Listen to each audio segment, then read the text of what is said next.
नमस्कार दोस्तों, ज्ञान सेंटर चैनल में मैं विपिन आपका बहुत बहुत स्वागत करता हूं। और आज हम बात करने वाले हैं कि भाई कोई भी मोटर स्टार्टर हो या पैनल बोर्ड है वो फेल क्यों हो जाता है, उसके मोटे मोटे वहां पे जो कारण होते हैं, जो प्रॉब्लम होते हैं वो डिस्कस करने वाले हैं। सबसे पहला यहाँ पे प्रॉब्लम आता है कि क्यों भाई पैनल बोर्ड क्यों फेल हो जाता है। तो उसमें होता है प्रॉब्लम फेज फेलर, यानी कि 3 फेज आ रहे हैं, 3 फेज पैनल बोर्ड है और कभी भी एक फेज चला गया तो वहां पे हो सकता है कॉन्टेक्टर जल जाए, हो सकता है मोटर जल जाए, हो सकता है उसका जो वायरिंग है वो खराब हो जाए, थर्मल ओवरलोड चला जाए या एमसीबी चला जाए। अगर ये प्रॉब्लम है इतनी बड़ी तो उसका सॉल्यूशन क्या है। देखिए, बहुत सारे लोग पैनल बोर्ड में सिंगल फेसिंग प्रिवेंटर नहीं लगाते। सिंगल फेसिंग प्रिवेंटर का ऑलरेडी मैंने वीडियो बनाया है, आपने नहीं देखा है तो जल्दी से जाके देख लीजिए। तो सिंगल फेसिंग प्रिवेंटर यानी कि सिंगल फेज जब भी पावर हो जाता है तो उससे बचाव करने का जो यंत्र होता है, जो चीज होती है वो नहीं लगाते। इसीलिए सिंगल फेसिंग के प्रॉब्लम से वहां पे पूरे का पूरा पैनल बोर्ड हो सकता है फेल हो जाए या फिर उसके कोई इक्विपमेंट है वो फेल हो जाए। तो अगर मोटर स्टार्टर हो या फिर यहाँ पे पैनल बोर्ड है तो सिंगल फेसिंग प्रिवेंटर वहां पे लगाना बहुत ही जरूरी रहता है। यहाँ पे दूसरा प्रॉब्लम आता है कि क्यों फेल हो जाता है, ओवरलोड। जी हाँ, आपका कोई भी स्टार्टर हो या पैनल बोर्ड है, एग्जांपल यहाँ पे मोटर स्टार्टर से लेते हैं। आपके पास एक 5 हॉर्स पावर का डीयूएल स्टार्टर है, 5 हॉर्स पावर 3 फेज मोटर के लिए।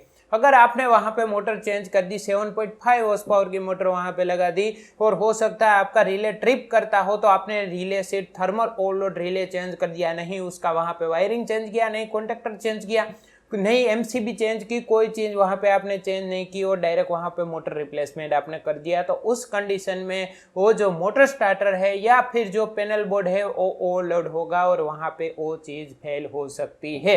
इससे अब कैसे बचे, देखिए जब भी कोई भी मोटर चेंज करे तो आप हमेशा ध्यान रखिए उसके लोड के हिसाब के कॉन्टेक्टर वहां पे लगा होना चाहिए, उसके लोड के हिसाब से थर्मल ओवरलोड रिले और फिर आगे एमसीबी जरूर से लगा होना चाहिए। अगर तीसरी में यहाँ पे बात करूं कि पैनल बोर्ड क्यों फेल हो जाता है, तो तीसरी यहाँ पे सही सिलेक्शन ना होना इक्विपमेंट का। सही सिलेक्शन का मेरा यहाँ पे मतलब है कि कहीं कोई इक्विपमेंट को वहां पे आपने इंस्टॉल किया, उसको जरूरत है आरसीसीबी की, इनके residual current circuit breaker RCCB की, और वहां पे आपने एमसीबी यानी कि मिनिएचर सर्किट ब्रेकर लगा दिया। तो उस कंडीशन में क्या होगा, आपने वो प्रोटेक्शन उसको लगाया नहीं जिसकी जरूरत होती है। यानी कोई ऐसा इक्विपमेंट है जो ग्राउंड हो जाए तो वहां पे ट्रिपिंग आ जाए, तो एमसीबी वहां पे लगा हुआ है तो एमसीबी तो ट्रिप करेगा नहीं। उस कंडीशन में आपका मोटर स्टार्टर या फिर पैनल बोर्ड या फिर जो भी वहां पे लगा है चीज वो फेल हो सकती है, वो खराब हो सकती है। तो उसके लिए आपको हमेशा ध्यान रखना है, अगर एमसीबी की जरूरत है एमसीबी यूज कीजिए, आरसीसीबी की जरूरत है वहां पे आरसीसीबी प्रोटेक्शन के लिए यूज कीजिए। अगर कोई बड़ा इंस्ट्रूमेंट है, बड़ी मोटर है, कोई बड़ी चीज है तो एमसीसीबी का यूज कीजिए। ये एक प्रॉब्लम रहता है। अब आगे और कुछ बातें करते हैं कि पैनल बोर्ड फेल होने की। देखिए, पैनल बोर्ड या मोटर स्टार्टर उसको हवा मिलना बहुत ही जरूरी है, यानी कि एयर कूलिंग है तो एयर कूलेड है, तो अगर कोई डिफरेंट टाइप की कूलिंग सिस्टम वहां पे यूज किया है तो उसको कूलिंग मिलना बहुत ही जरूरी है। जब भी हीट होता है, यानी कि इलेक्ट्रिक कोई भी आप चीज चलाते हैं तो वो हीट होती है। कोई भी प्रोडक्ट है, मोटर है तो मोटर में भी देखिए पीछे फैन लगा हुआ होता है और वो जो फैन होता है वो मोटर को कूलिंग करता है। तो कोई भी इलेक्ट्रिक चीज है उसको कंट्रोल टेम्परेचर में रहना बहुत ही जरूरी है। तो हाई टेम्परेचर जब भी पैनल बोर्ड का, हो सकता है आपका पैनल बोर्ड में एग्जॉस्ट फैन लगा हुआ है वो खराब हो गया, आपने ध्यान नहीं दिया, तो उस कंडीशन में पैनल बोर्ड फेल हो सकता है। अगर मोटर स्टार्टर है तो मोटर स्टार्टर पूरी तरह से इसमें डस्ट कुछ भी जम गया, वो जाम हो गया, उसको कूलिंग नहीं मिल रही, वो हीट होता जा रहा है, हीट होता जा रहा है, तो उस कंडीशन में भी वो खराब हो सकता है। वायर के साथ भी सेम टू सेम वहीं रहता है कि अगर पैनल बोर्ड पूरी तरह से पैक है, उसको कूलिंग नहीं मिल रही है, तो अंदर के वायर भी है वो हीट होके जल जाएंगे। कुछ और प्रॉब्लम की यहाँ पे बात करते हैं हम लोग। और प्रॉब्लम क्या आता है, देखिए सबसे बड़ा प्रॉब्लम होता है डस्ट का।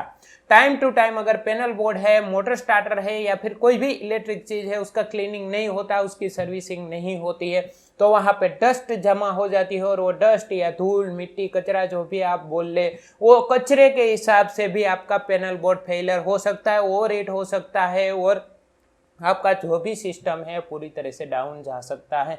तो टाइम टू टाइम सर्विस करने से वो पैनल बोर्ड या फिर मोटर स्टार्टर या इलेक्ट्रिक इक्विपमेंट फेल नहीं होगा। अगर बात करूं मैं बारिश के मौसम में, तो जी हाँ, बारिश के मौसम में सबसे ज्यादा प्रॉब्लम आ सकती है। सबसे ज्यादा प्रॉब्लम क्यों आती है? अगर वहां पे डस्ट कलेक्ट होगी, डस्ट जमा होगी, धूल मिट्टी कचरा जमा हो गया, उसके साथ साथ आपके एनवायरमेंट में, हवामान में मॉइस्चर है, तो मॉइस्चर के हिसाब से शॉर्ट सर्किट हो सकती है और वहां पे पैनल बोर्ड फेलियर हो सकता है। तो आपको वहां पे पूरी तरह से क्लीनिंग रखनी है, पैनल बोर्ड को ड्राई करना है और time to time electric equipment जो भी आपने लगाए उसके एम्पियर चेक करते रहने हैं। लूज कनेक्शन के हिसाब से कोई भी कनेक्शन है वहां पे आपने लग नहीं लगाया, या ऐसे ही वायर का जो भी कनेक्शन है उसको बोल्ट हो या फिर जॉइंट हो उसको टाइट नहीं किया, या उसके ऊपर इंसुलेशन नहीं किया, या फिर कोई आपने ठीक तरह से टेपिंग नहीं किया, तो उस कंडीशन में भी वो ओवरहीट होके या शॉर्ट सर्किट होके भी फेल हो सकता है।